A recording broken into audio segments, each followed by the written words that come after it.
বাংলাদেশ থেকে দুই ক্যাটাগরিতে কর্মী নেবে ইতালি। বৈধ অভিবাসন ব্যবস্থাকে শক্তিশালী করতে প্রথমবারের মতো এমন সমঝোতা স্মারকে বিষয়টি নিশ্চিত করা হয়েছে। সফররত ইতালির স্বরাষ্ট্রমন্ত্রী মাত্তেও পিয়ান্তোদোসি ও প্রবাসী কল্যাণ উপদেষ্টা ডক্টর আসিফ নজরুল এই চুক্তিতে স্বাক্ষর করেছেন। আসসালামু আলাইকুম, সবাই কেমন আছেন? চোখে যা দেখি ইউটিউব চ্যানেল ফেসবুক পেজ থেকে আপনাদেরকে স্বাগতম। আমরা প্রত্যেকেই জানি, যারা ইতালি বিষয় নিয়ে খোঁজখবর রাখি তারা জানি যে আমরা এবারে প্রথম ইতালি থেকে স্বরাষ্ট্রমন্ত্রী এসেছেন বাংলাদেশ সফরে, এবং তিনি এসেছেন মেন উদ্দেশ্য ছিল যে বাংলাদেশ থেকে যারা অবৈধভাবে ইতালিতে যায় সেটা কীভাবে রোধ করা যায়। আশা করি ইতালির স্বরাষ্ট্রমন্ত্রী যে কূটনৈতিক উদ্দেশ্যে বাংলাদেশ সফর করেছেন সেই কূটনৈতিক উদ্দেশ্যটি সাফল্য পাবে। এবং আমি দেখেছি আমাদের প্রবাসী কল্যাণ মন্ত্রণালয়ে আসিফ নজরুল যে উপদেষ্টা আছেন উনি একটি চুক্তি স্বাক্ষর করেছে কিভাবে অবৈধ অধিবাসন রোধ করা যায়। কিন্তু আমার মূল কথা হচ্ছে, আমরা তো অবৈধভাবে যেতে চাই না, আমরা চাই বৈধভাবে যেতে। এই লক্ষ্যে আমরা 23-24 সালের প্রায় 40 থেকে 50 হাজার ভুক্তভোগী মানে বৈধ ডকুমেন্ট দিয়ে আমরা এখন বসে আছি। আমাদের যদি ডুপ্লিকেট হয়ে থাকে তাহলে এতদিন লাগার কথা না আমাদেরকে রিজেক্ট করার জন্য বা একটা সমাধান দেওয়ার জন্য বা আমাদের যেই আবেদনের নিষ্পত্তি আছে সেটা করার জন্য। বিগত সময়ের মতো আমরা এবারও অনেক আশা পেয়েছি। খুব দ্রুততার সময়ের মধ্যে ইতালির স্বরাষ্ট্রমন্ত্রী আমাদেরকে জানিয়েছে যে 60 হাজার যে ভুক্তভোগী আছে বা আমাদের যেই আবেদনটি নিষ্পত্তি হয়নি সেগুলো খুব দ্রুত কীভাবে সমাধান করা যায় সে বিষয়ে ওনারা কাজ করবে।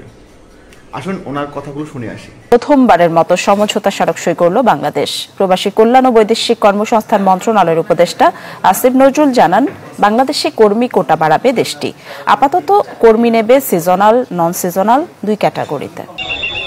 আবার বৈধ পথে দেশটিতে যেতে ভিসা জটিলতায় পড়েন অনেকেই। এমন পরিস্থিতিতে ইতালির স্বরাষ্ট্রমন্ত্রী ঢাকা সফর করছেন। সোমবার বৈঠক করেছেন পররাষ্ট্র উপদেষ্টার সাথে। আলোচনা হয় ভিসা জটিলতা নিরসনের বিষয়ে। মঙ্গলবার প্রবাসী কল্যাণ উপদেষ্টার সাথে মন্ত্রণালয়ে বৈঠক করেন ইতালির এই মন্ত্রী।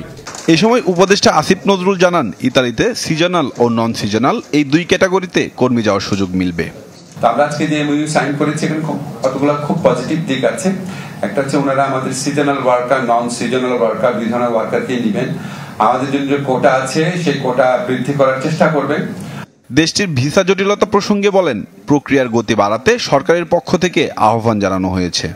বর্তমানে যে কোটা আছে সেখান থেকে বাড়ানো হবে, এবং ওনারা ওই এমওইউর মধ্যে আছে যে আমাদের কোটার বাইরেও আরও দেওয়া যায় নাকি সেটাও তারা দেখবে।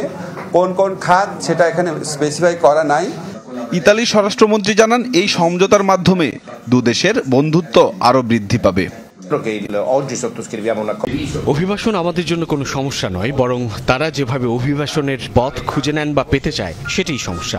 আমাদের লক্ষ্য অবৈধ অভিবাসনকে আইনি পথে রূপান্তর করা, এজন্য মানব পাচার মোকাবেলা এবং বৈধ পথ উন্মুক্ত করা, যাতে আইনি উপায়ে আমাদের দেশে অভিবাসীরা প্রবেশ করতে পারেন। আমরা এই প্রক্রিয়া সহজ ও দ্রুত করতে চাই। এছাড়া বাংলাদেশিরা যারা ভিসার অপেক্ষায় আছেন তাদের দ্রুত সাড়া দেওয়া সেটিও নিশ্চিত করব।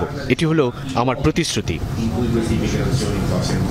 বাংলাদেশি কর্মীদের জন্য ইতালিতে চাকরির সুযোগ ও শিক্ষার্থীদের জন্য স্কলারশিপ বাড়ানোরও আহ্বান জানানো হয়। হিউম্যান ট্রাফিকিং, ইলিগাল মাইগ্রেশন সম্পূর্ণভাবে বন্ধ করা, যাতে আমাদের যে অভিবাসী কর্মী যারা ইতালিতে যাবেন তারা যেন নিরাপদে থাকেন, তারা যেন আপনার একটা যুক্তিসঙ্গত পরিমাণের পারিশ্রমিক পান। ওনারা আমাদের seasonal worker, non seasonal worker, দুই ধরনের ওয়ার্কারকে নেবেন। আমাদের মাইগ্রেশনটাকে আরো গতিশীল করার জন্য, সেট করার জন্য আমরা একটা জয়েন্ট ওয়ার্কিং টিম করব, গ্রুপ করব।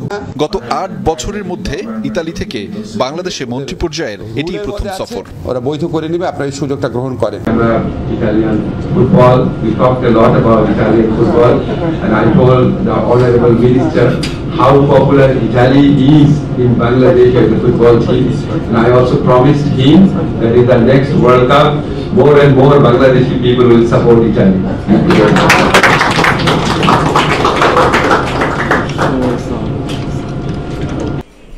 সবাইকে অনেক ধন্যবাদ মনোযোগ সহকারে ওনার কথাগুলো শোনার জন্য।